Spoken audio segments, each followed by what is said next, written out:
All right, are we about ready to get started?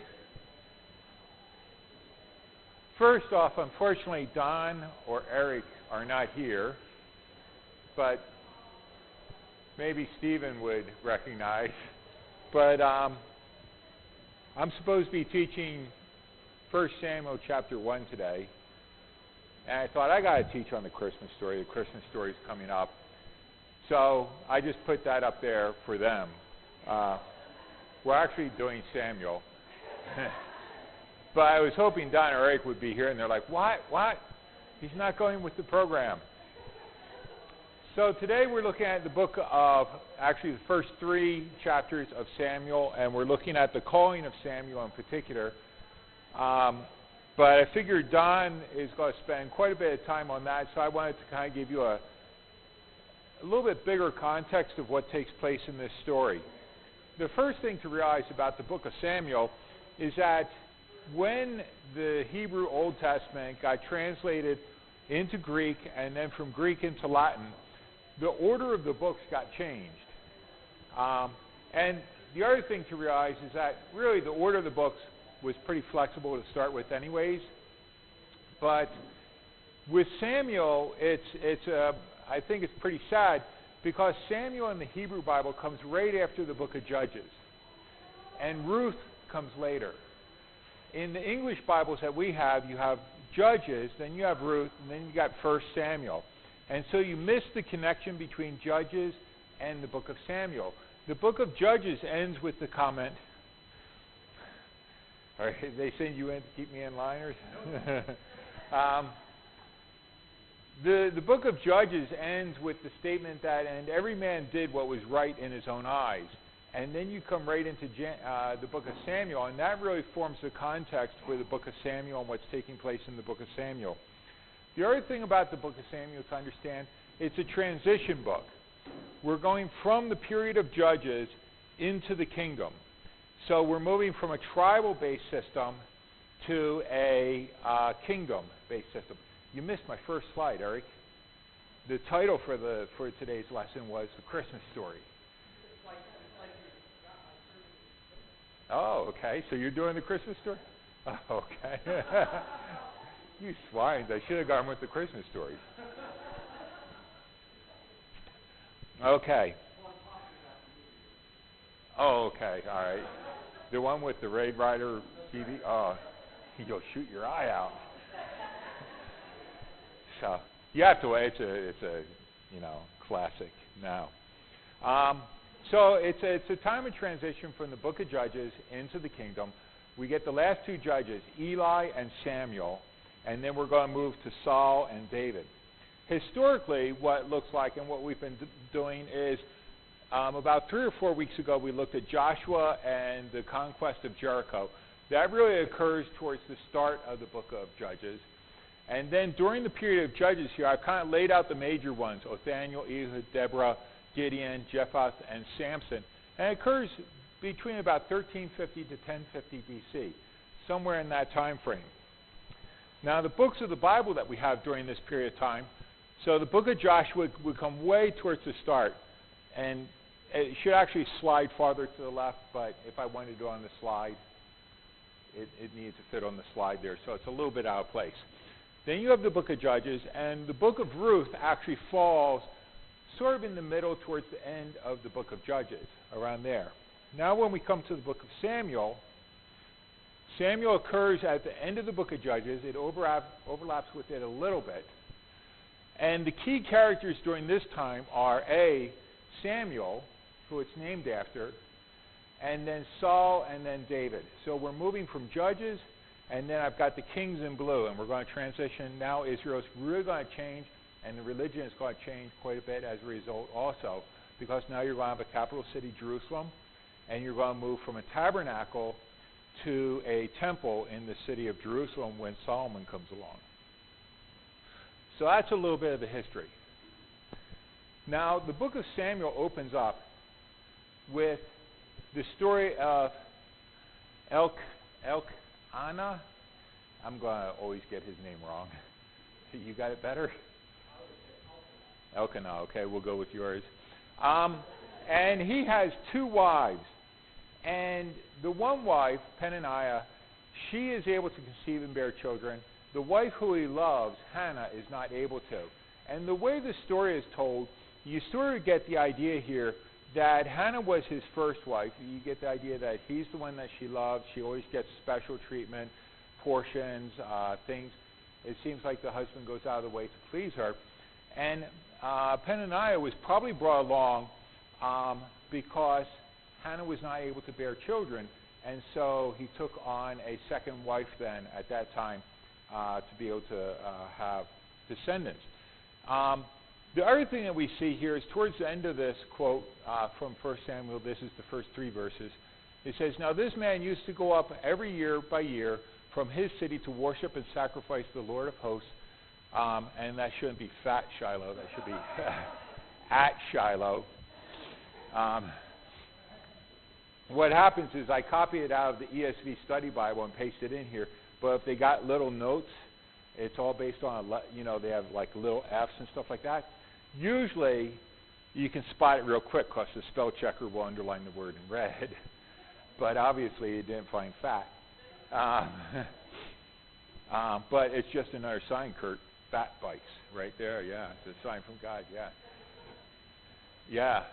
So he goes up. And so we learn a lot about this man, that he's godly, he's devout, he's following the religious system of Israel.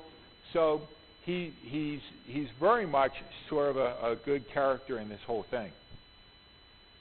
Then in verses 4 through 7, when we get up there, when Elkanah would sacrifice, he would give portions to Peninnah, his wife, and all her sons and daughters. But to Hannah he gave a double portion because he loved her, though the Lord had closed her womb.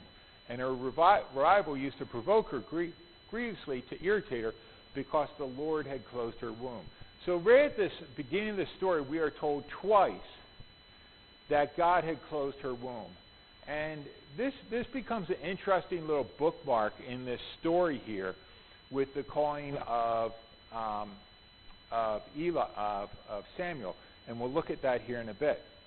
But the other thing that goes on in this story is Samuel is going to become sort of the hero that's going to lead the people of Israel and lead this transition from the horrible time of Judges to Saul and then finally into David with the highest point of the kingdom. But the problem is the hero can't be born yet.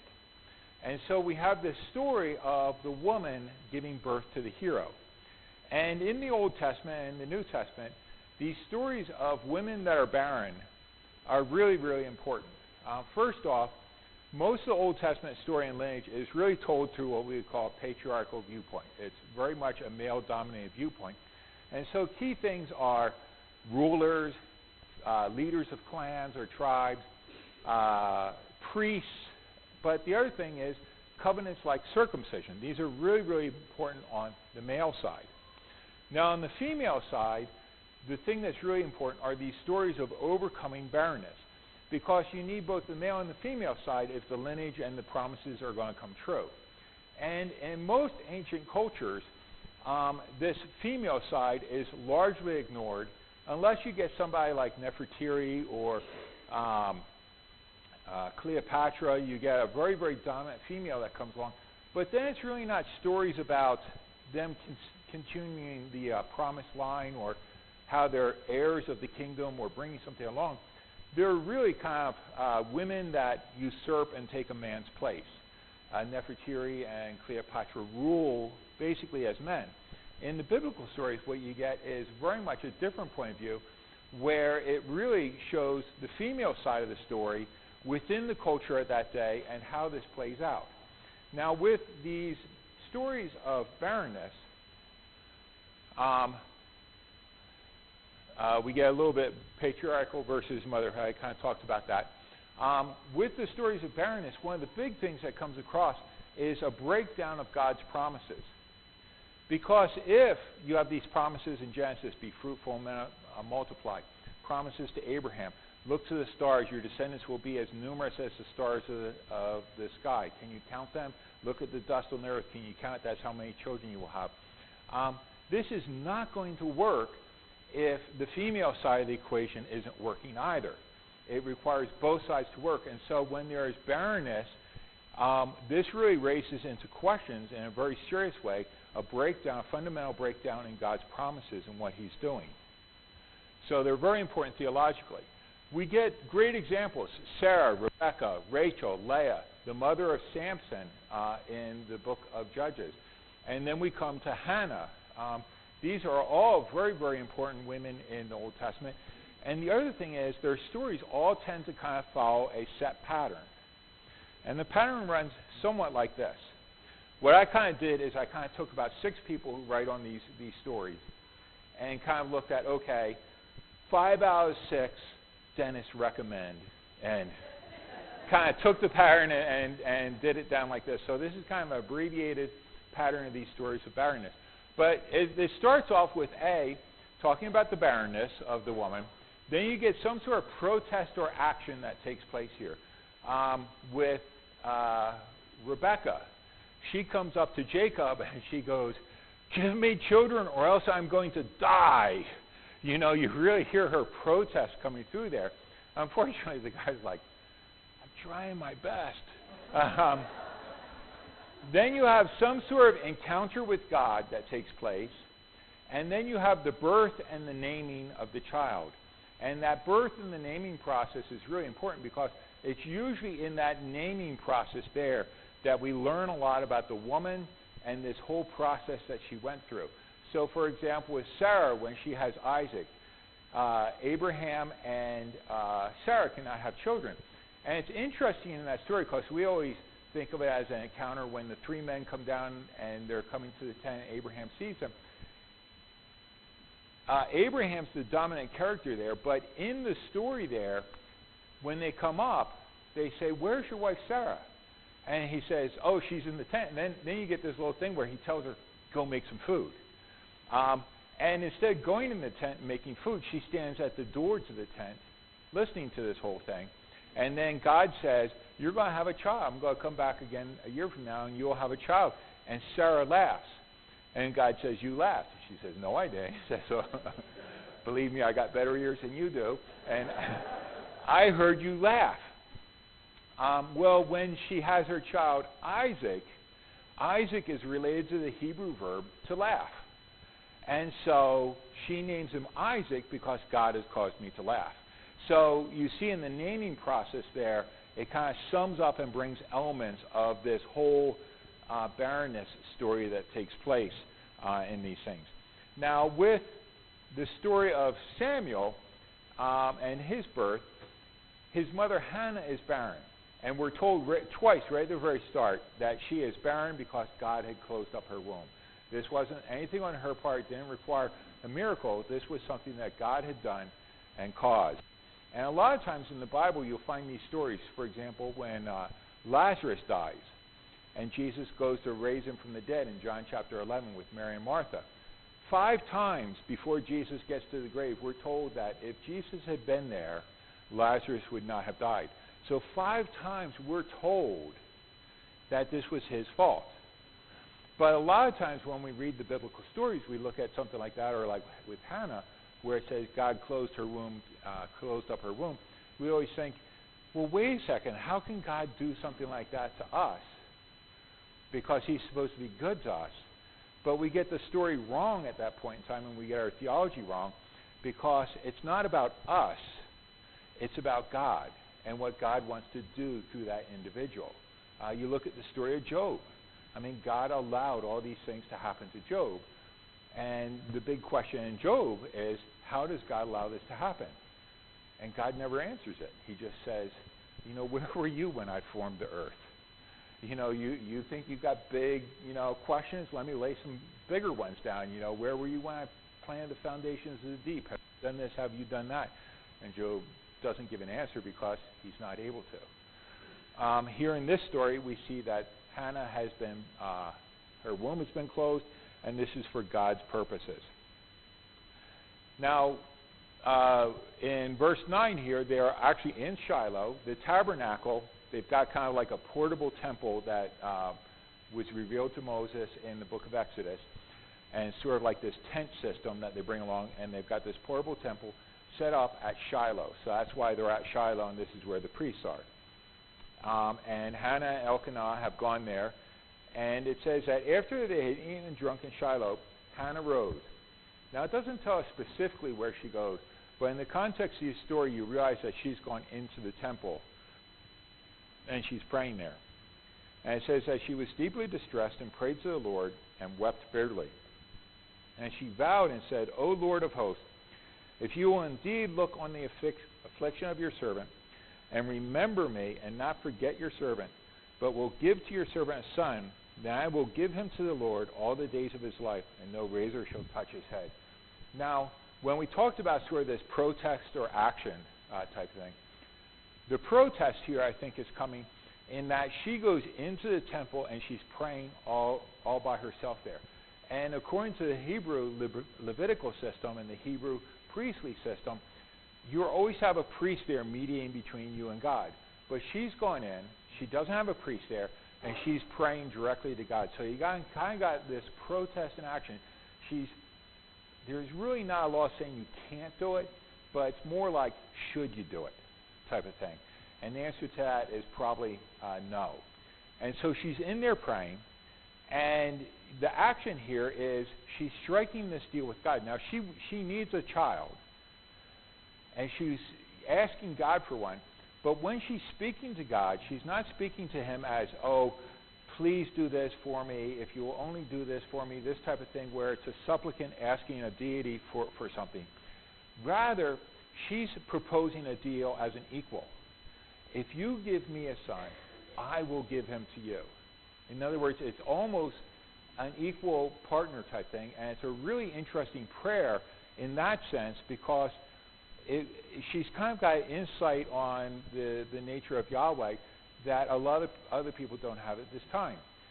In the New Testament, for example, when Jesus tells us to pray, Father, our Father who art in heaven, hallowed be thy name. There's an intimacy that we can approach God as a father that isn't in other religions. In other words, it's not some great deity that's out there that we have to in fear and reverence approach. In the Christian view, there's also this direct access to God. But it's not that God still isn't a consuming fire. It's that we have this direct access. It's like C.S. Lewis in the Chronicle of Narnia. The little girl Lucy is asking one of the other characters about Aslan, this lion who is sort of a god figure. And she says, Aslan's a tame lion, isn't he? And this other character says, yes, but he's still a lion.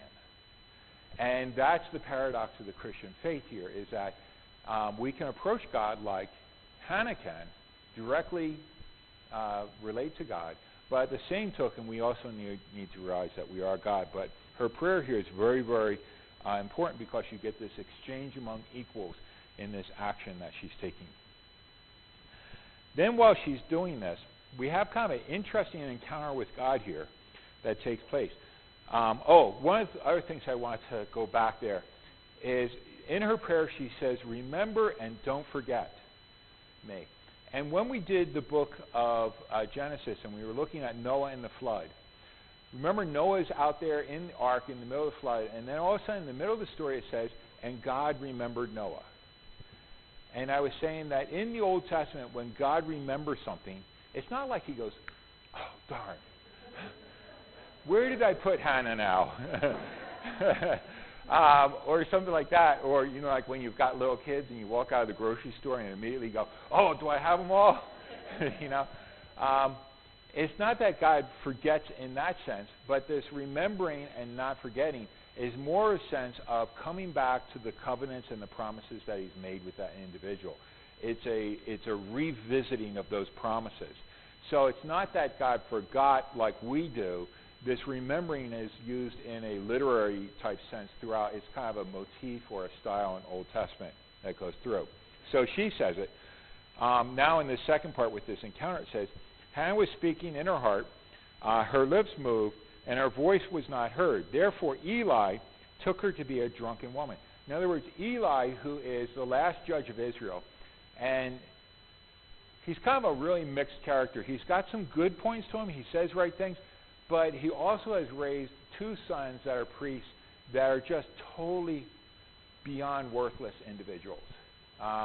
They're just, total reprobates. But Eli's there, and he thinks she's drunk. How long will you go on being drunk? And Hannah said, no, my Lord, I've been pouring out my soul before the Lord. And then Eli answered, go in peace, and the God of Israel shall grant your petition. In other words, she doesn't have a direct voice or saying from God, but you get it through Eli the judge. Then when she goes home, once she returns home, it says they, so this is her husband and her, they rose early in the morning, they worshipped before the Lord. Then they went back to their house at Ramah. And Elkanah knew Hannah, his wife, and the Lord remembered her. So now, all of a sudden, God remembers, and she's going to have this child. But it's all based on this kind of very desperate action that she takes, that brazenly she goes in and she kind of strikes this person-to-person type deal with God. Kind of like Trump, I'm going to renegotiate everything. This is kind of the way she approaches her theology and her approach to God here. Here we go.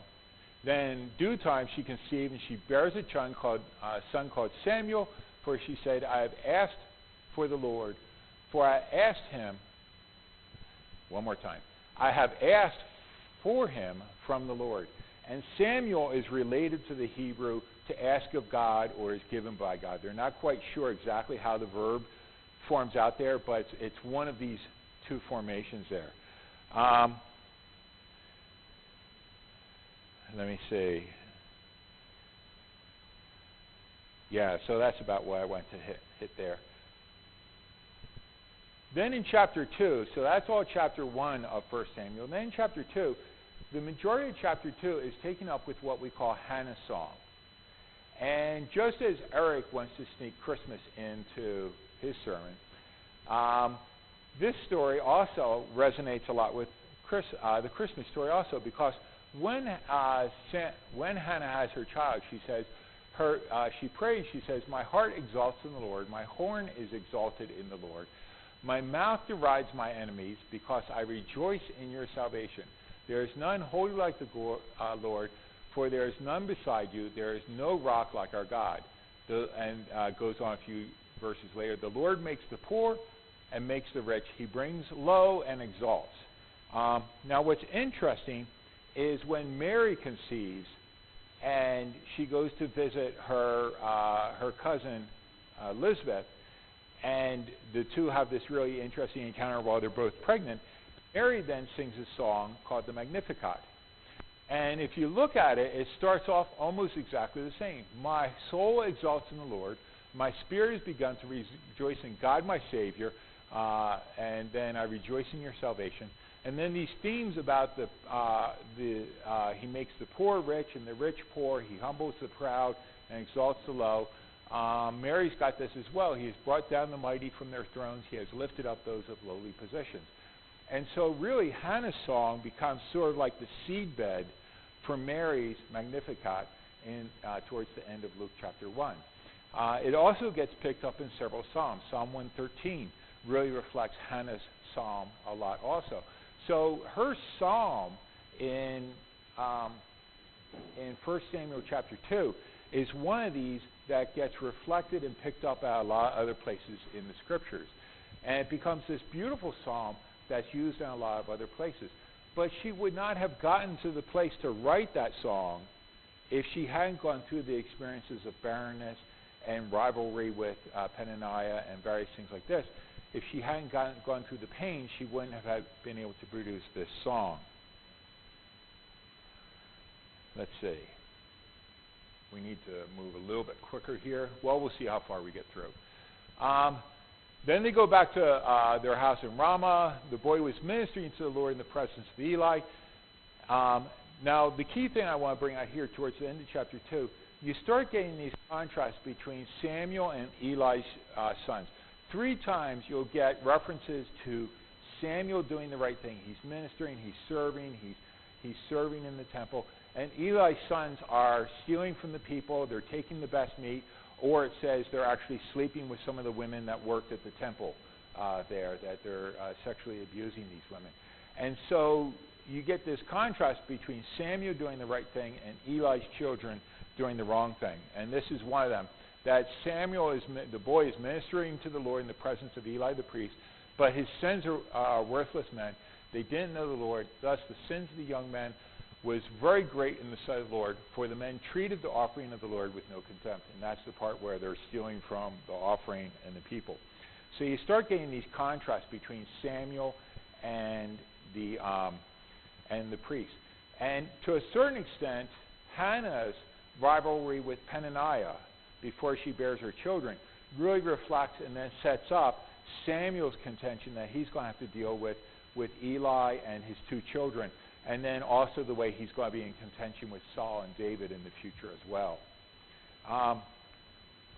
So Samuel's ministering in the house. He's a boy clothed in a linen ephod, that's sort of an apron type thing. And it talks about how Hannah used to make a little robe and take him to each year, and you just go, oh, that's so cute, you know.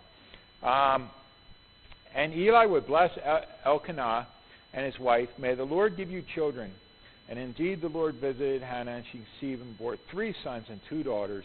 And the boy Samuel grew in the presence of the Lord. So you're kind of getting the stage being set for all this that's taking place here.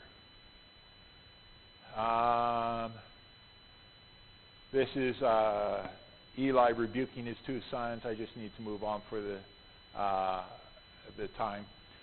This one's kind of key here. It's right at the very end, towards the end, before you actually get into the call of Samuel. A prophet comes along and rebukes Eli for what he's allowing his 2 children to do. And in it, the prophet says, thus says the Lord, why do you scorn my sacrifices and my offerings that I have commanded for my dwelling, and honor your sons among me? Now, the key thing I want to bring out here is in the Hebrew, it really stands out a little bit stronger. But this my. In other words, God really sees what Eli's children are doing is a direct violation and affront to him. Not so much to Israel, not so much to the temple system, but it's a direct affront to him for what they're doing. And it's also portrayed as these aren't one-off type things. This is a continual practice on their part. And so as a result, the prophet says, then your 2 sons are going to be killed. They're going to die on the same day as a result of this. Then we come to the part where we get to Samuel's call, which I believe is where anybody was in the 9 o'clock service? He focused on this section here? Okay. With the calling of Samuel, what's interesting is you've got the temple complex set up there, or the tent, the tabernacle system set up, and it looks like Samuel, instead of sleeping outside in sort of the open grounds, or maybe having a little tent set up out there in the open ground, it really looks like Samuel sleeps in the tabernacle itself, right in where the Holy of Holies, the Ark, the Covenant, the table of showbread, the lamps are, and he's sleeping in that area itself. And we're not sure exactly why this is happening, but it's also a practice that's done throughout the ancient Near East, and it's a practice called incubation, where a person would sleep in the temple, and then they would report the dreams and visions that they had to sort of a seer or someone about what took place. So in a certain sense, it kind of fits the pattern of other ancient Near Eastern religions, and it's not really something that's endorsed in the Old Testament, but it's not prohibited either, but you see this taking place. And while it's in there, you get this, the Lord said to Samuel, and he said, here I am. And he runs out, he thinks Eli's calling him, and he said, here I am, for you called for me.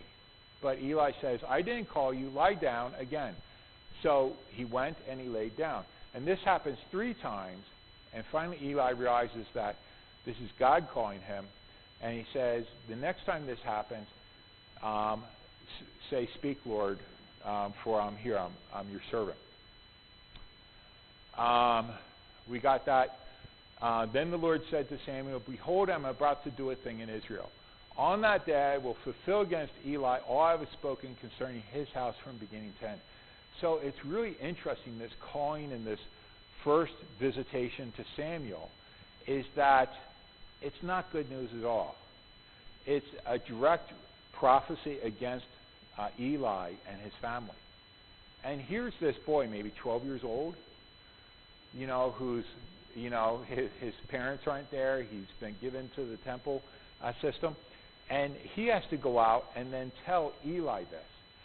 And the next section says, Samuel lay until morning. Then he opened the doors of the house of the Lord, and Samuel was afraid to tell the vision to Eli. Good reason. Guess what? Everybody in your household is going to die. And Eli called Samuel. Why is it that he told you? Do not hide it from me. So Samuel told him everything and hid nothing from him. And then Eli says, it is the Lord. Let him do what seems good to him.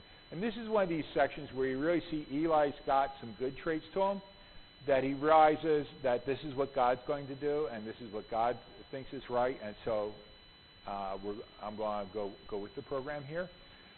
But you can imagine the drama for a young boy to tell this priest this news. The other thing that's interesting here, it says, then in the morning, he opened the doors to the house of the Lord. Now, remember what I was saying at the beginning of the story, you get this little Larry device where it says, and God had closed Hannah's womb. Now, in this part here, when we transition from the house of Eli to the ministry of Samuel, you get this, that Samuel opened the doors of the doors of the house of the Lord. And it becomes this interesting little motif in the book of Samuel, because Samuel is really the person who's going to open up the temple. He's going to be the person who opens up the priestly line, and he's going to be the person who opens up the kingly line. And so he's a person who really changes a lot in Israel, but he opens these things up. And so this closed and then opening at the beginning and end of this story about the call of Samuel becomes an interesting feature in the story here. Let me see. What else? Then at the very end here, we got this. Samuel grew in the Lord, and the Lord was with him. And sand. There's another one. And let none of these words fall to the ground. And all Israel from Dan to Beersheba knew that Samuel was established as a prophet of the Lord. And so you see this opening line that's taking place here. Now, when we come to the Christmas story, what's interesting here is that just like Hannah was barren and couldn't have a child, and her husband Elkanah is of the priestly line, in the New Testament we come down, we have the birth of John the Baptist. You got Elizabeth and Zechariah of the priestly line, but they're barren also. And you have a similar type of vision in the temple that takes place, and in both cases you get this transitional figure of Samuel or John the Baptist being born that then will then set up Saul and David in the Old Testament, in the New Testament, and then sets up the line of Jesus. It also has this story of women being barren and then conceiving and having birth in a very miraculous way. In the New Testament, that's really reflected with Zechariah and Elizabeth. But you don't get the story of her protest in action and encounter with God. That's kind of left out. What you get is a real twist on the story with Mary, because Mary's not barren. But the problem is when God comes to her, he's asking her to have a child when she's not married. She's not conceived. And you get a real twist. It's almost like we've set up this story of barrenness, protest in action, encounter with God, and then the birthing and the naming of the child. With Mary, you get fertility, and then the protest there is, wait a second, I'm not married. How can this be? Are you sure you got the right woman here? And then the encounter with God that takes place there is Gabriel's interaction with her. And instead of God then remembering or saying something to Mary, Mary then says, let it be done unto your maidservant. Let it be done so. Behold the maidservant of the Lord. And you see a total submission to the Word of God. So it's almost like the characters and the motifs get flipped with Mary's story. But at the very end, with the birthing, then you get the naming, that she will call him Jesus, for he shall save his people from our sins. And so the story of Hannah and Samuel are great, not only with Hannah's interaction with God and her protest and encounter and all that sort of stuff, how she can speak directly with God almost as an equal and striking a bargain, but then it sets up all these motifs and stories about Elizabeth and Mary. She falls within the lines of these stories also. So the call and the birth of Samuel is just one of these really, really amazing stories in the Old Testament. And it's one of these, I think, that oftentimes we skip over because we always like, for example, in the book of Genesis, we always like to look at Abraham, Isaac, Jacob, and Joseph, the patriarchs. But if you look at it, Sarah's story takes up almost 1/3 of the Abraham account. Then with Isaac, his wife, Rebekah, takes up the dominant amount account. In fact, Isaac is only mentioned, a couple times, and he really does nothing in the story at all. He's got a very passive story. Then with Jacob, with his two wives, Rachel and Leah, it's really the encounters between them that shape most of the story when they're off with his uncle Laban. And so in the book of Genesis, what's really interesting here is just these encounters with the women with God and how they drive the narrative forward. With this story here, it really focuses on Hannah's account. And it's one of these features of the Bible that's very, very interesting from a historical point of view, because the Egyptian, the Hittite, the Ugaritic, the Phoenician, Greek, the Greek have got women involved there, but we can't tell their stories in church. They kind of go off and do other wild things. You can't tell the men's stories either. But the biblical story is very interesting, is that how it drives it forward with the patriarchs, but then also with the women through these stories of barrenness and how they need to punch through and have God remember and reestablish that covenantal relationship there. Any questions before we close?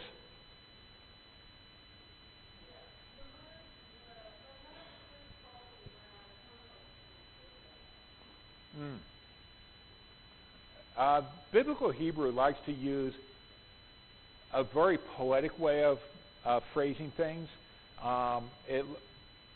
The language itself is based on what we call a three-consonant word. So each word will have like 3 consonants in it, and then you stick vowels and little endings on the beginning or end to shape different things. So as a result, it allows you to make all sorts of plays and rhymes on words, and also create poetic stanzas when you're writing things, because if each word is about the same length, it allows you to really form interesting things. It's one of the reasons why I think there's really no great German poetry, because they go from der, die, das, these little tiny words, to Vision Geschaftliche, these huge long words. And unless you're into Goethe or something like that, it doesn't make great poetry. But Hebrew, because of the structure of the language, makes these really nice little things. And as a result, when they tell things, they like to use alliteration. So Psalm 119, each stanza in Psalm 119 begins with the next letter of the Hebrew alpha, Beth, Gimel. So it begins with the different letters of the Hebrew alphabet. In our passage here, like with her womb was closed and then Samuel opened the doors, it's kind of like, why does the author specifically tell us that he opened the doors? And it's one of these transitional things that moves the story along then. So when you come to something like let none of her words fall to the ground, it's really this picture of like someone speaking, but no one's listening. The words are just coming out and they're falling on the ground there. Or in Cain and Abel, God says, where's your brother Cain? I don't know. Where's your brother Abel? I don't know. You don't know. The earth is crying out. It has swallowed his blood. It's crying out against you. And you get this picture of, like, the earth is this mouth. So you got God talking with Cain, and then you got this mouth there screaming out against him, because what it's done before is it's swallowed. This repugnant had to swallow his blood. And so they like to create these images and pictures that then allow you to think about the story and remember it in a very sort of poetic way. So that was probably a lot bigger answer than I should have given. Right, they took it up. Exactly, yeah, that's the better answer, yeah.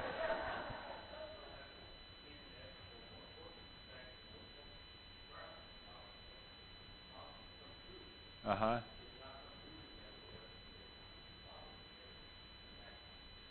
Mm-hmm.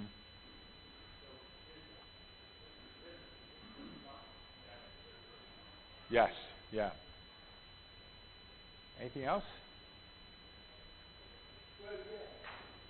Okay.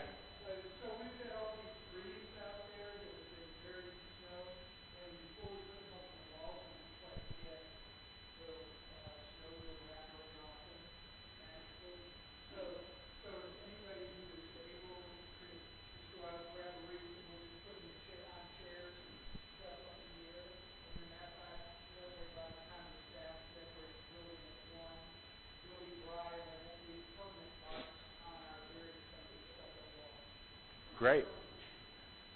So because you're telling that to me and Kurt's reading between us, this is meant for him. Yes. Okay. Yes. I noticed the junior warden took off early, so.